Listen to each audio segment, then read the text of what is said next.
नमस्कार। Programme 8 PM में एक बार फिर आपका स्वागत है और मैं हूं दर्शपाल गुप्ता। पूरे देश के अंदर तीसरे चरण के चुनावों का प्रचार तेज हो गया है और आने वाले बाकी जो चरण है उनके लिए भी तैयारियां जोरों शोरों से चल रही है। पूरे देश के अंदर का माहौल बना हुआ है चुनावों का। लेकिन हम जम्मू कश्मीर की बात करें तो पहले चरण में ही जम्मू की 2 सीटों का चुनाव हुआ। दूसरे चरण में, एक पहले चरण में हुआ, दूसरे चरण में हुआ। उसके बाद ऐसा लग रहा है जैसे जम्मू कश्मीर में चुनाव है ही नहीं, एक सन्नाटा सा छाया हुआ है। क्योंकि जो तीसरे चरण का चुनाव होना था उसे छठे चरण में भेज दिया गया। राजौरी अनंतनाग की बात कर रहे हैं, लेकिन जम्मू में इस तरह सन्नाटा छाया हुआ है कि लोगों को सिर्फ इंतजार है, वो है 4 जून का। अगर हम उधमपुर की सीट की बात करें, उधमपुर का चुनाव जो पहले चरण में हुआ, उसके बाद जम्मू में चुनावों का दौर तेजी से शुरू हो गया। उधमपुर में चुनावों के बाद वहां के प्रत्याशी और पीएमओ में मिनिस्टर डॉक्टर जितेंद्र सिंह को पार्टी ने बंगाल भेज दिया, वेस्ट बंगाल भेज दिया पार्टी का प्रचार करने के लिए। और यहां जम्मू के जो उम्मीदवार थे भारतीय जनता पार्टी के, वो लग रहा था कि तीसरे चरण के चुनाव में प्रभावी होंगे बहुत ज्यादा, लेकिन हुआ बहुत उल्टा। कैंडिडेट की बात तो छोड़ो, वहां तो वर्कर भी बिल्कुल खामोशी के साथ बैठ के लग ही नहीं रहा कि जम्मू कश्मीर में चुनाव है। क्योंकि राजौरी और पुंछ जो है, राजौरी पुंछ अनंतनाग के साथ मिला हुआ है, उस सीट में आता है। और वहां भारतीय जनता पार्टी का कोई कैंडिडेट ही नहीं है। वहां जो भारतीय जनता पार्टी के कार्यकर्ता हैं उनमें वो जोश नहीं है। हालांकि वहां से एमएलसी भी है, वहां प्रदेश अध्यक्ष भी है, लेकिन लग ही नहीं रहा कि जम्मू कश्मीर में आने वाले दिनों में कोई चुनाव है। क्योंकि भारतीय जनता पार्टी और कांग्रेस 2 पार्टियां ऐसी हैं जो चुनावों में जोश लाती है। कश्मीर के अंदर भी भारतीय जनता पार्टी ने कोई कैंडिडेट नहीं खड़ा किया, राजौरी अनंतनाग में कोई कैंडिडेट नहीं खड़ा किया। बस लोगों के दिलो दिमाग में एक ही चीज बैठी हुई है, 4 तारीख आए वो पता चले किसकी हुकूमत बनने जा रही है। इस राजनीतिक खामोशी के बीच में सबसे बड़ा जो काम आज हुआ वो किया ठाकुर गुलचैन सिंह ने, जो डोगरा सदर सभा के प्रेसिडेंट है, जो हर साल पक्षियों को पानी पिलाने की बात करते हैं। जहां चुनावों में हिंदू मुस्लिम चल रहा था, वहां जम्मू मुस्लिम फेडरेशन के साथ मिलकर स्कूली बच्चों को साथ लेके एक बार फिर ठाकुर गुलचैन सिंह ने हर साल की तरह लोगों में ये चेतना जगाने की कोशिश की कि बढ़ती हुई गर्मी को देखते हुए पक्षियों को पानी पिलाने का इंतजाम करें।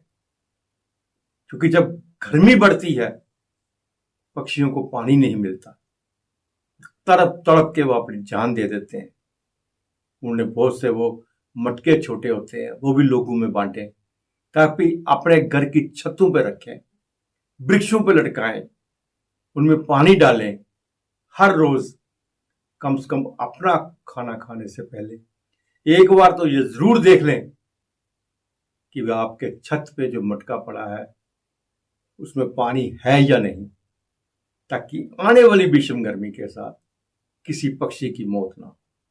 ये एक बहुत बड़ी मुहिम है जो ठाकुर गुलचैन सिंह हर साल चलाते हैं। यहां से आज भी उसकी शुरुआत हुई।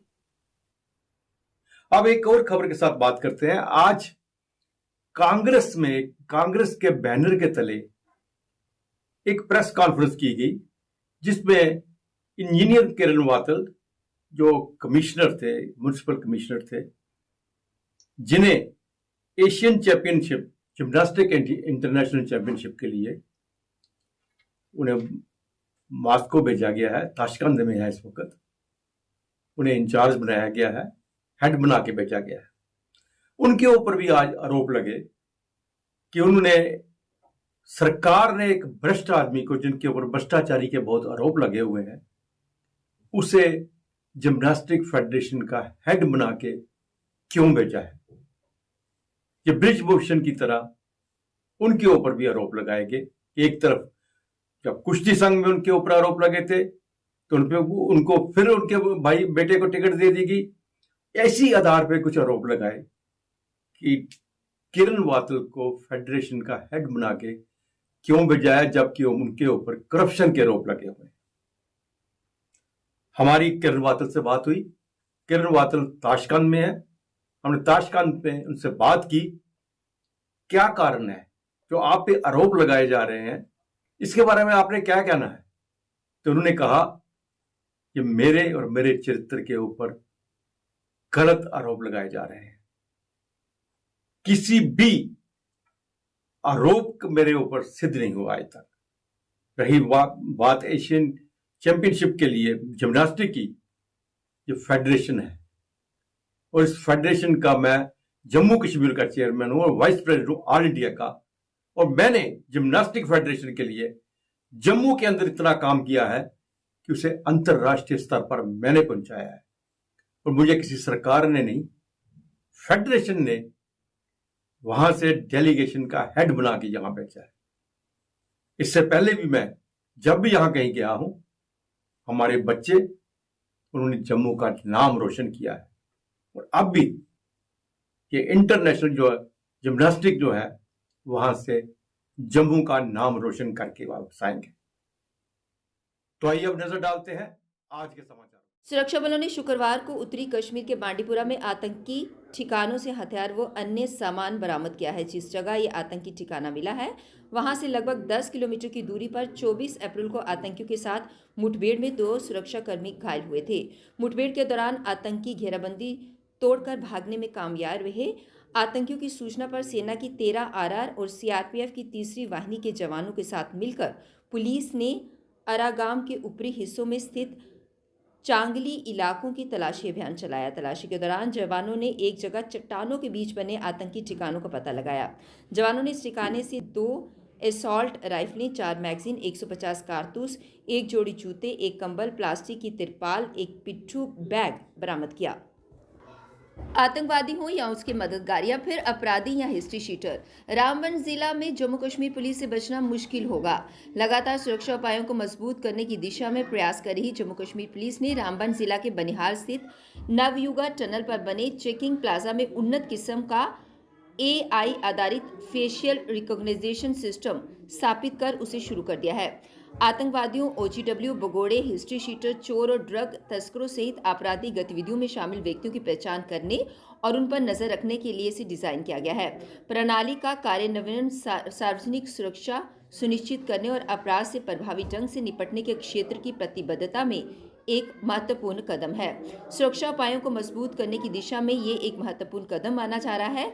SSP रामबन अनुज कुमार के नेतृत्व में बनिहाल थाना की जवाहर टनल पुलिस चौकी अधिकार क्षेत्र में स्थित नवयुग चेकिंग प्लाजा में स्थापित ये पुलिस के लिए खासी मददगार साबित होगी। भाजपा नीत NDA को जम्मू कश्मीर में 2 नए दोस्त मिलने जा रहे हैं। एक का नाम पीपल्स कॉन्फ्रेंस और दूसरे का नाम जम्मू कश्मीर अपनी पार्टी है। सब कुछ लगभग तय हो चुका है और परिस्थितियों के अनुकूल रहने पर इसी माह इनकी दोस्ती का सार्वजनिक ऐलान हो जाएगा। जम्मू कश्मीर में भाजपा ने 3 सीटों पर इन दोनों दलों के प्रत्याशियों के समर्थन में अपने उम्मीदवार मैदान में उतारे हैं। हालांकि भाजपा ने अभी तक सार्वजनिक तौर पर इन दलों का नाम लेकर समर्थन का ऐलान नहीं किया है, लेकिन उसका कैडर नेशनल कॉन्फ्रेंस और पीपल्स डेमोक्रेटिक पार्टी के खिलाफ पीपल्स कॉन्फ्रेंस व जम्मू कश्मीर अपनी पार्टी के उम्मीदवारों का समर्थन और प्रचार करा है। पीपल्स कॉन्फ्रेंस सिर्फ उत्तरी कश्मीर में बारामूला की संसदीय सीट पर चुनाव लड़ रही है, जहां उसके चेयरमैन सज्जाद गनी लोन उम्मीदवार हैं। बसंतगढ़ में आतंकियों की धरपकड़ के लिए छठे दिन भी सुरक्षा बलों की ओर से तलाशी अभियान जारी रहा। हालांकि अभी तक आतंकियों का कोई सुराग नहीं मिला है। सुरक्षा बलों की ओर से अभियान को तेज कर दिया गया है। बसंतगढ़ के क्षेत्र के अंतर्गत सभी ढोकों को खंगालने के साथ ही जंगलों में डॉग स्क्वाड की मदद से तलाशी ली जा रही है। कठुआ, डोडा और किश्तवाड़ के जंगलों की घेराबंदी कर ड्रोन व हेलीकॉप्टर की मदद से तलाशी अभियान चलाया जा रहा है। बाहर जाने वाले सभी रास्तों को सील कर दिया गया है। हालांकि पुलिस प्रशासन की ओर से बसंतगढ़ के ऊपरी क्षेत्रों के साथ साथ डुड्डू में एसओजी की तैनाती की तैयारी चल रही है ताकि लोगों की सुरक्षा के साथ ही आतंकी गतिविधियों पर नजर रखी जा सके। इसके लिए क्षेत्र की जगहों व चौकियों को चिन्हित किया गया है। हालांकि कुछ दिन पहले डुड्डू के पूर्व सरपंच ने क्षेत्र में सेना का कैंप स्थापित करने की मांग भी की थी। इस संदर्भ में एसएचओ बसंतगढ़ राजेंद्र शर्मा ने बताया कि अब क्षेत्र में सुरक्षा व्यवस्था को और मजबूत बनाने की जरूरत है ताकि आतंकी गतिविधियों पर अंकुश लगाया जा सके। इसके लिए क्षेत्र में एसओजी के कैंप बनाने व चौकियों में एसओजी के जवानों की तैनाती की प्रक्रिया चल रही है। उधर शुक्रवार को छठे दिन भी बसंतगढ़ के पहाड़ों व जंगलों में सेना, सीआरपीएफ, पुलिस, एसओजी के अलावा डॉग स्क्वाड की मदद से क्षेत्र को खंगाला जा रहा है। ड्रोन व हेलीकॉप्टर की भी मदद ली जा रही है। अभी तक आतंकियों का कोई सुराग नहीं मिला है। जिले के डलवास और पनोत इलाके में हो रहे भू दंसाव का जायजा लेने के लिए मंडलायुक्त रमेश कुमार शुक्रवार को यहां पहुंचे। उन्होंने पनोत में प्रभावित परिवारों से बातचीत करने के बाद कहा, अनुग्रह राहत सहित प्रभावितों के सभी मुद्दों का प्रशासन समाधान करेगी। प्रभावितों को आवास निर्माण के लिए भूमि, रोजगारोन्मुखी एवं सामाजिक क्षेत्रों की योजनाओं का लाभ और PMAY आवास प्राथमिकता के आधार पर उपलब्ध कराया जाएगा। सरकारी नियमानुसार मुआवजा शीघ्र वितरित किया जाएगा। मंडलायुक्त ने बताया कि उपराज्यपाल मनोज सिन्हा के निर्देश पर जिला प्रशासन प्रभावित परिवारों को मुआवजा देने के लिए जानकारी एकत्रित कर रहा है। IIT जम्मू और देश की अन्य शीर्ष संस्थानों को भू विज्ञान विशेषज्ञों की टीमों ने पहले ही क्षेत्र का दौरा कर भू दंसाव वाले क्षेत्र का सर्वे कर सैंपल लिए हैं। इससे पहले DC रामबन बशीरुल हक चौधरी ने मंडलायुक्त को जिला police, NDRF, SDRF, civil, QRT और स्थानीय लोगों की मदद के लिए जिला प्रशासन द्वारा शुरू किए गए बचाव और पुनर्वास कार्यों के बारे में जानकारी दी। उत्तरी कश्मीर के कुपवाड़ा जिले में जम्मू कश्मीर पुलिस द्वारा पहली बार जमानत पर छूटे नशीले पदार्थों के 2 आरोपियों पर GPS एंकलेट लगाए गए। एक अधिकारी ने जानकारी देते हुए कहा कि जिला कुपवाड़ा जमानत पर छूटे नशीले पदार्थों के आरोपियों पर GPS एंकलेट प्रयोग में लाने वाला कश्मीर क्षेत्र का पहला जिला बन गया है। उन्होंने बताया कि ASJ कोर्ट कुपवाड़ा ने FIR में जमानत देते हुए जमानत पर छूटे आरोपियों की गतिविधियों को बेहतर निगरानी के लिए आरोपी अब्दुल मजीद भट्ट और आबिद अली भट्ट पर GPS एंकलेट लगाने का आदेश दिया।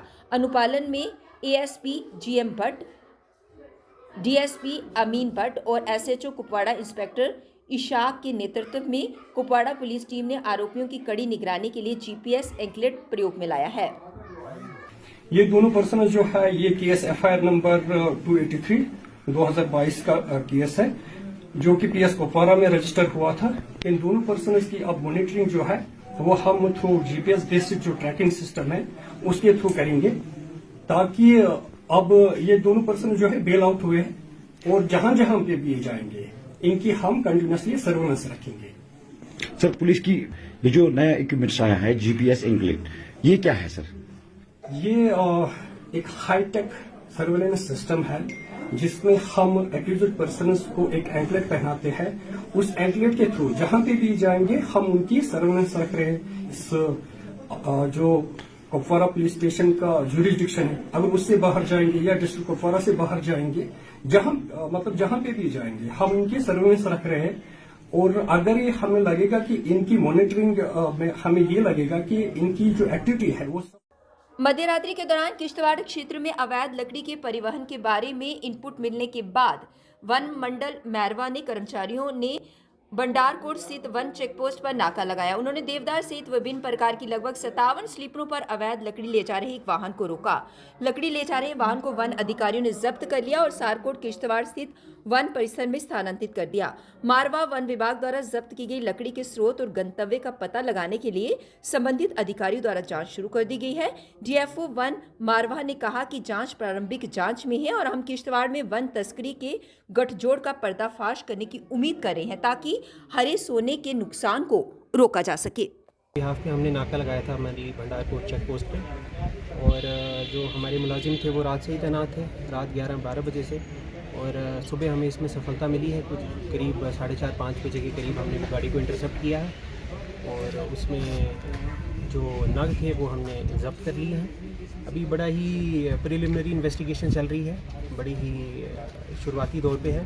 तो हम ये पता लगाने की कोशिश कर रहे हैं कि इसका सोर्स क्या था, ये डेस्टिनेशन क्या है, ये कहाँ लेके जाने की इनकी मंशा थी, कौन कौन इन्वॉल्व है, अगर कोई इसके पीछे नेक्सस है तो वो भी कौन सा नेक्सस है।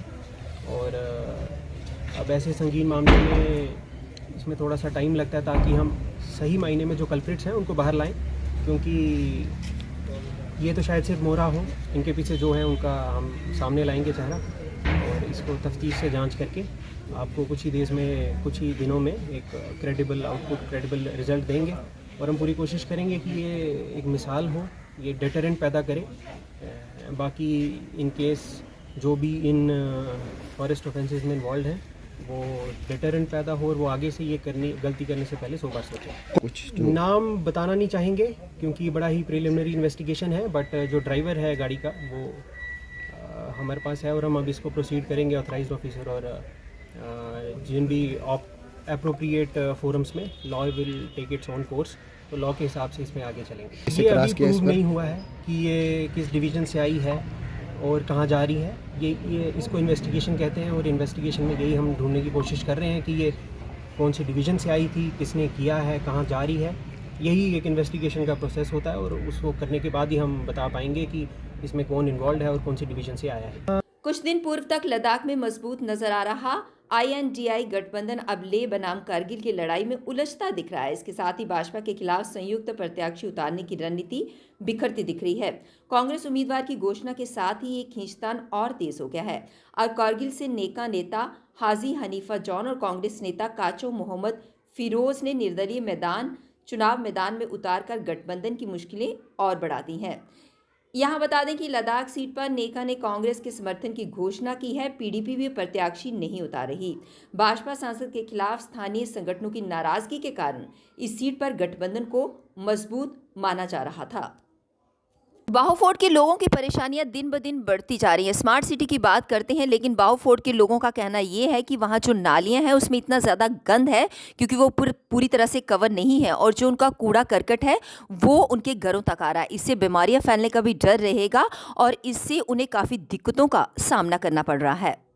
कारपोरेटर उन्हें सारे इस महल्ले का कख कम नहीं किया, अद्धी नाली बनाई गई थी तो नालियां सारियां बेकार, तो पानी सारा जगह गंद जगह सारा इत्थे लगदा। देखो आइया नाले ते देखो सारे आइया गलियां देखो आइया, ये साड़ी कोई नहीं। जिला कोई महल्ले वाले कन्नै गल कर रहा आखने महल्ले वाले बंदे है गए ने, ये बोलते नहीं है, ये चलते नहीं, बोलना क्या, कोई कोल के गल करनी, साड़ी कोई सुनना नहीं है। अस कुसै ने बोलिए गल के करनी है।